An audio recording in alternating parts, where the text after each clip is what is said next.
வணக்கங்க. இன்றைக்கி என்ன வீடியோ அப்படின்னு பார்த்தீங்கன்னா, நம்ம வெள்ளச்சி வந்து கன்று போட்டிருக்காங்க. அதை தான் வந்து நான் உங்களுக்கு வீடியோவாக எடுத்து காட்டியிருக்கேன். சரி, ஓகே, வாங்க வீடியோக்குள்ளே போகலாம். எப்பயும் போல் காலையில் நாங்கள் நேரமாக பண்ணைக்கு போய் வேலையெல்லாம் செஞ்சு பார்த்துட்டு இருந்தோங்க. அப்போ பார்த்திங்கன்னா நம்ம வெள்ளச்சி வந்து ஒரு மாதிரி சோர்வாகவே வந்து இருந்தா. என்னன்னு தெரில, சோர்வாக இருந்தால் கன்று போடுற நாள் கிட்ட வந்துருச்சுன்னு தெரியும். இருந்தாலும் வந்து இன்றைக்கி போடுவாளா நாளைக்கு போடுவாளா நாங்களே எதிர்பார்த்துட்டு இருந்தோம். ஆனால் வந்து மாடு சோர்வாக இருந்தது. வாழை தூக்கிக்கிட்டு சுற்றி நடந்துகிட்டே இருந்தா. சாணியெல்லாம் வந்து சின்ன சின்னதாக போட்டுட்டு இருந்தா. என்னன்னு தெரில. ஆனால் மடி பார்த்திங்கன்னா மடி வந்து விடவே இல்லை.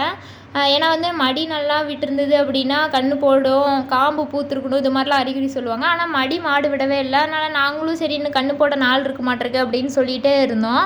ஆனால் திடீர்னு பார்த்திங்கன்னா வந்து கன்று போடுற மாதிரி அறிகுறி எல்லாமே தெரிஞ்சுது. சரி, ஓகே, நீ கன்று போட்டுரு மாட்டிருக்கு.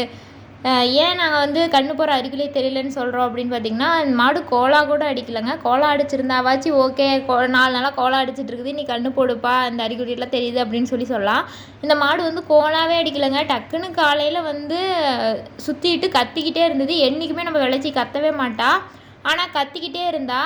என்னன்னு தெரியலையே, திடீர்னு கத்துறாளே அப்படின்னு சொல்லிட்டு நாங்களும் பார்த்துட்டு இருந்தோம். அப்புறம் என்னடானா தென்னை மரத்தை சுற்றிக்கிட்டே இருந்தா. வயிறு இடுப்பு வலிக்க மாட்டேருக்குது அப்படின்னு சொல்லி நினச்சோம். அதே மாதிரியே வாழை தூக்கிக்கிட்டு சுற்றிக்கிட்டே இருந்தா. அப்புறமா பார்த்தா கொஞ்ச நேரத்துலேயே வந்து பனிக்கூடை வந்து உடஞ்சிருச்சுங்க. பனிக்கூடை உடஞ்சோடனே பார்த்திங்க அப்படின்னா கன்று போட்டுருவோன்னு பார்த்தா, ஆனால் கன்று போடவே இல்லை. பனிக்கூடை உடஞ்சிச்சு, ஆனால் கன்று போடவே இல்லை. சரின்னு சொல்லிட்டு நாங்களும் வேறு பக்கம் மாற்றி கட்டிட்டோம். மாற்றி கட்டி பார்த்தோம் வந்து அவள் ரொம்ப சிரமப்பட்டாங்க. அவளால் வந்து கன்று போடவே முடியல, ரொம்ப சிரமப்பட்டா. அவள் வந்து எப்படின்னா, பார்த்துட்டே இருக்கீங்களே, என்னை ஹெல்ப் பண்ணுங்க அப்படிங்கிற மாதிரி பார்த்தா. சரின்னு சொல்லிட்டு அப்புறம் எங்கள் வீட்டுக்காரர் எங்கள் அப்பாவும் பார்த்திங்க அப்படின்னா கன்று வந்து நல்லா ஊறிக்கிச்சுங்க. அதனால் வந்து அவளால் வந்து கன்று போட முடியல.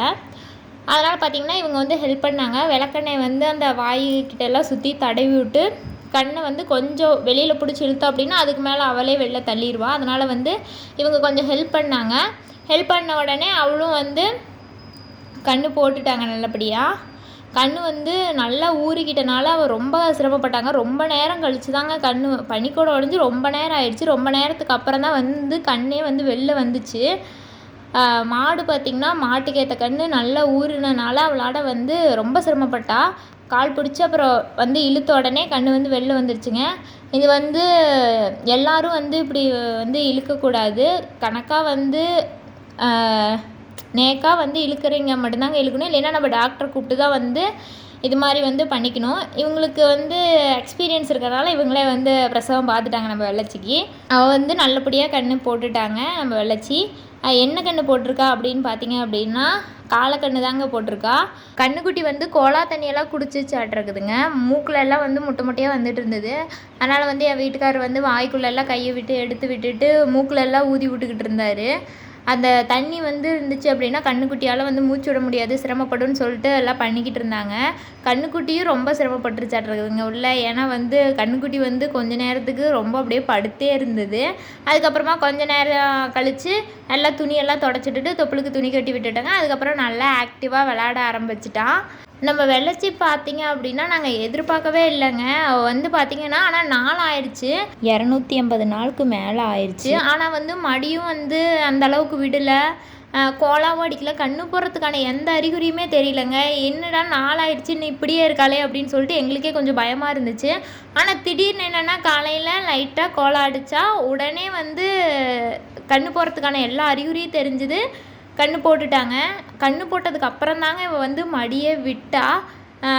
இந்த மாதிரி மாடு வந்து நாங்கள் இப்போ தான் ஃபஸ்ட் டைம் வந்து எங்கள் பண்ணையில் பார்க்குறோம்.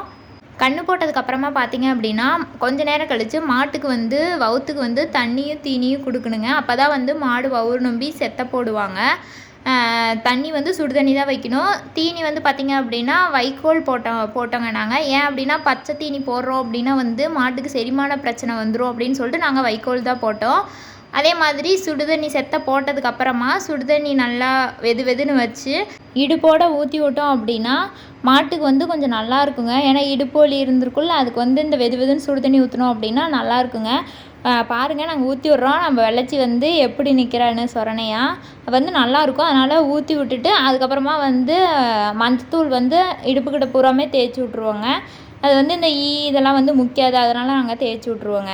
அதுக்கப்புறமா கழுவுனதுக்கப்புறம் கண்ணுக்குட்டிக்கு சீம்பால் கொடுத்துட்டு நாங்களும் சீம்பால் கறந்துட்டு வந்துட்டோங்க. எங்களுக்கு வந்து சீம்பால் வந்து இது மாதிரி உதிரியாக பண்ணால் தான் பிடிக்கும், அதனால் நாங்கள் சீம்பால் வந்து இப்படி தாங்க பண்ணுவோம். இந்த வீடியோ உங்களுக்கு பிடிச்சிருந்ததுன்னா மறக்காமல் நம்ம சேனலை சப்ஸ்கிரைப் பண்ணிவிட்டு அப்படியே இந்த வீடியோவுக்கு ஒரு லைக் கொடுத்துருங்க. தேங்க்யூ.